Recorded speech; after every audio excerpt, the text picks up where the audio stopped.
Arms brokering around the world affects literally millions and millions of people. It's one of the most fundamental human rights issues in the world today. Never go to war, especially with yourself. Most people don't realize that that's exactly what the United States and many other countries are doing.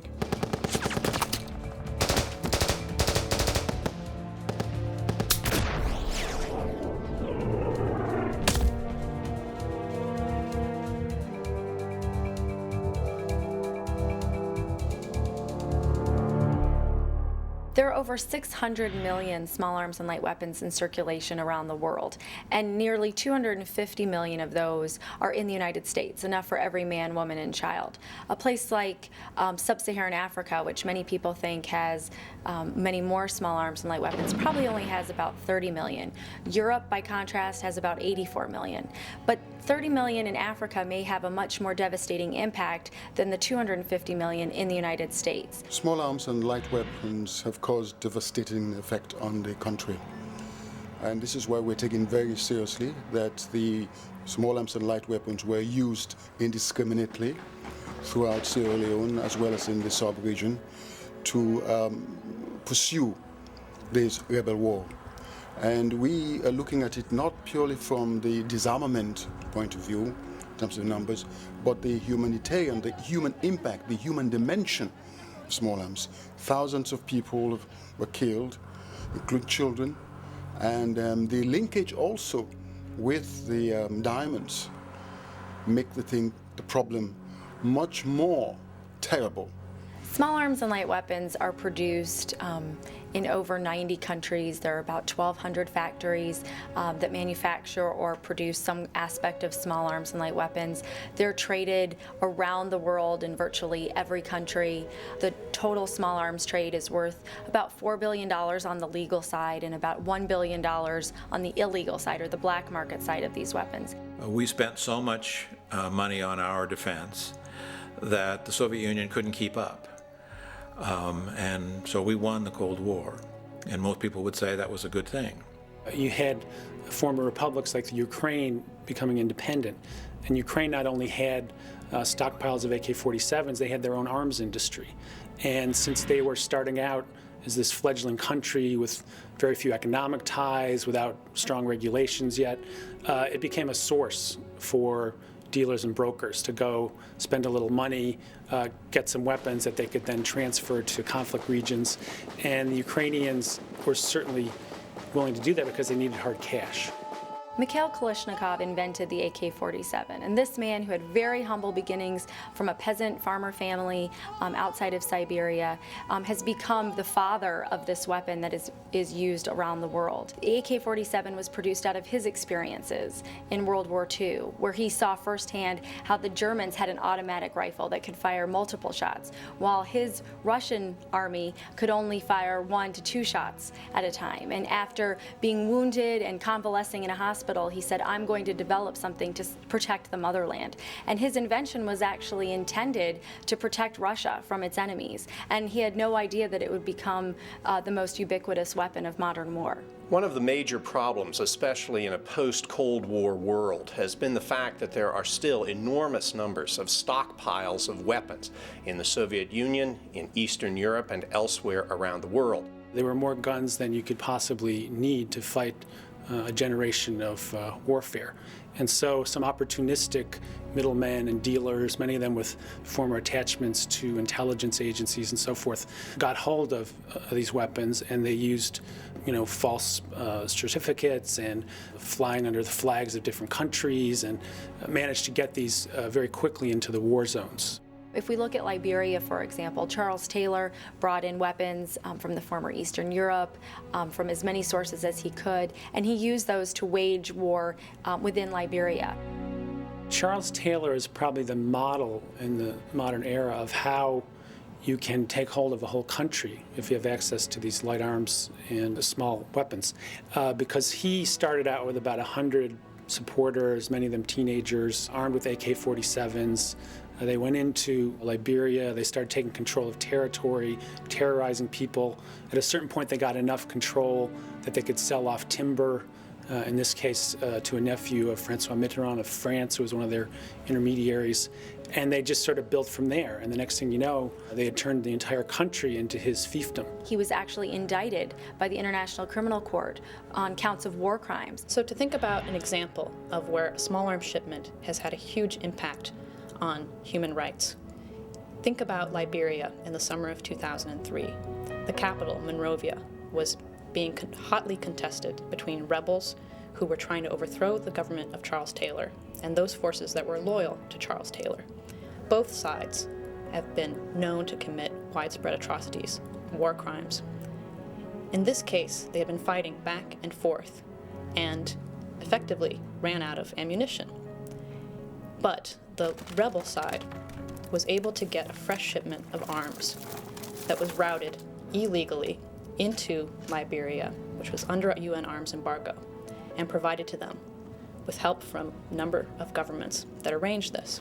And as a result, they were able to go on a rampage. This was a shipment of mortars that were lobbed into makeshift camps of displaced people, hiding out near the US Embassy compound and other centers where they were hoping for some protection.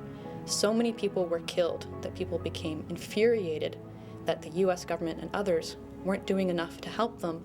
They dragged bodies to the entrance of the US Embassy in protest, the charred bodies of people who had been killed by these mortars. One of the most tragic consequences of decades of conflict in West Africa has been the widespread use of child soldiers. And what we've seen is that because these children are able to carry a gun, to be unconventional forces, that they've been utilized in virtually every conflict in West Africa. And often these kids are plied with drugs and alcohol to make them more pliable so that they'll do what the adult soldiers command them to do. Often they're given combinations of cocaine and gunpowder to make them high so that they don't understand the consequences of their actions. Other times they're given amulets to wear around their neck, which they're told will make them invincible and impervious to bullets. So these children are tortured, they're abused, they often become drug addicts. They have a very, very difficult recovery once the conflict has ended. Our soldiers sometimes confront kids in battle. And all of their training is, when you're threatened, you shoot back. But when they see kids, little kids sometimes, quite young, their first reaction is to not shoot back. The special problem for proliferation is landmines. But landmines are not the military-looking things that you might know about. Landmines are also made as dolls, or as toy trucks or toy cars, something that children, including child soldiers, might be attracted to pick up, and then it blows up in their face. We're all aware of the nuclear issue. We're all aware of major conflicts between countries. We don't spend much time looking at the small arms, which do most of the killing, in places like Western Africa, where hundreds of thousands of people have been killed in Liberia, Rwanda, elsewhere, but doesn't get the same attention as other wars have gotten during the last decades, because they don't involve high politics between us and the Europeans and the Soviets and the Chinese and so on. But in terms of the tragedy created for people and for countries around the world, it's light arms that are the mechanisms for the tragedies. When you're dealing with certain technology and certain weaponry, as a general rule, these are not being bought in the United States in large commodities off the street or the black market. In my experience, they're coming from legitimate weapon manufacturers or high-tech manufacturers such as General Electric that'll produce radar tubes that are used, among other things, in guidance systems for missiles.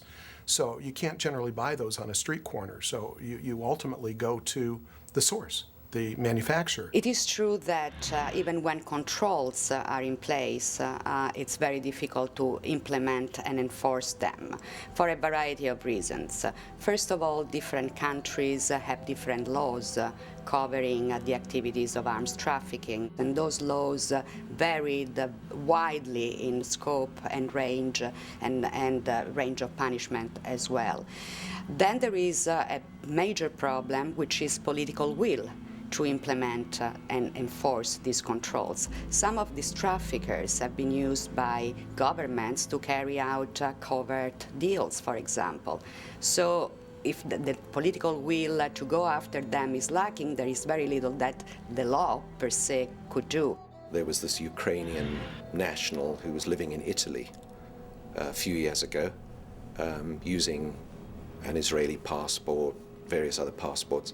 He was living near Milan, and he was arranging big arms deliveries to Liberia for the RUF, armed opposition in Sierra Leone, who were committing terrible atrocities.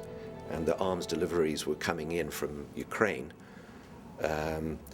just before these crimes against humanity were being committed in Freetown, in West Africa, and so on.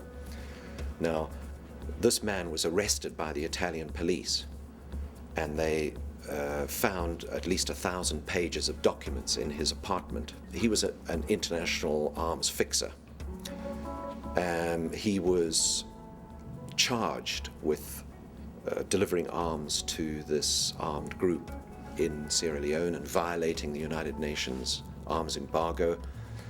But the prosecution couldn't find any law in Italy that he had violated, because Italian law had not made the violation of a United Nations arms embargo a criminal offense in its own country where the arms had not been brought into Italy.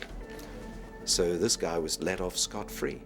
Arms are sort of a symbol of strength. They're kind of sexy. If you're a president of a new country, you want to have your army and your air force, if possible, your navy as well. So if there's any number of reasons for buying arms, well, how do you find out about what's available? Well, you go to an arms show. An arms show, of which there are many, is a bizarre sort of experience. It's like going to the auto show or the bed and bath show. It's just that they're selling stuff that'll kill you.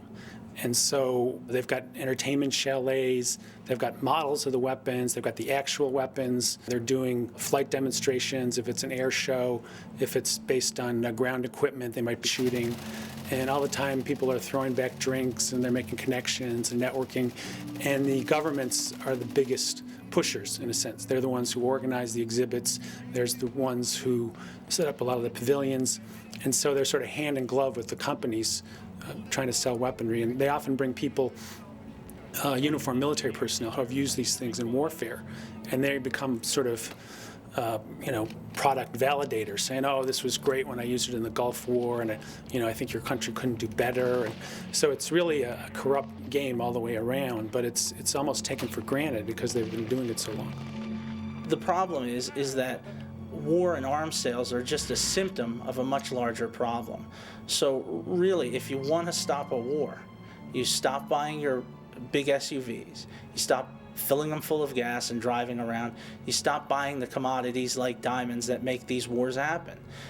If nobody valued diamonds and if gas wasn't really that important to us, do you think that we would see a lot of the conflicts we've seen? Do you think that we would see the hyper-arming of the Middle East? Probably not. We always have to make the next best thing better than whatever it was that we just sold around the world. And in that way, we're at war with ourselves. We're creating the threats which can then later be used against us, which we then have to surmount with the next level of technology.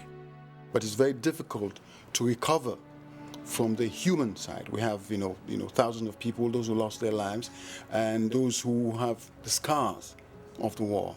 And the threat remains, even though the war has ended, because of the circulation of illicit small arms and light weapons in the area. For every child that is killed, you're destroying the future of that country. So it goes on and on. The consequences of small arms and light weapons, illicit weapons, is intolerable. We cannot allow this to go on. It must be stopped.